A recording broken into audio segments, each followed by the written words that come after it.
मुंबईचे शिल्पकार कोण? टाटा, बिर्ला, अंबानी नाही. मुंबईचे खरे शिल्पकार आहेत जगन्नाथ शंकर शेठ उर्फ नाना. त्यांच्या वडिलांचा हिरे जवाहराताचा व्यवसाय होता. 1799च्या टिपू इंग्रज युद्धात त्यांच्या वडिलांना अमाप पैसा मिळाला आणि ते मुंबईला स्थायिक झाले. त्यांच्या 10 वर्षाच्या अथक प्रयत्नातून 16 एप्रिल 1853 रोजी आशिया खंडातील पहिली रेल्वे बोरी बंदर ते ठाणे या दरम्यान धावली. त्यांच्या या कार्यामुळे त्यांना भारतीय रेल्वेचे जनक म्हणून ओळखलं जातं. ग्रँटच्या मृत्यूनंतर 1845 मध्ये ग्रँट मेडिकल कॉलेजची स्थापना करून येथे आंग्ल वैद्यक शिक्षणाची सोय त्यांनी केली व तेही मराठीतून देण्याची व्यवस्था केली.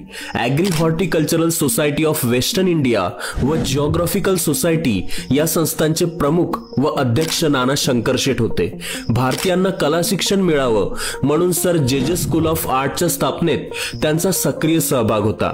तसेच पुढे जे हॉस्पिटलचा पाया घालून त्यांनी रुग्णसेवेस चालना दिली. बॉम्बे स्टीम नेव्हिगेशन कंपनीची स्थापना, नाटकांचं प्रेक्षागृह, सोनापूरच्या स्मशानभूमीचं रक्षण याही गोष्टीचं श्रेय नानांनाच द्यावं लागतं. अशा अनेक सामाजिक कार्यांमुळे खऱ्या अर्थानं मुंबईचे अनभिक्षित सम्राट म्हणून नाना यांना ओळखलं जातं.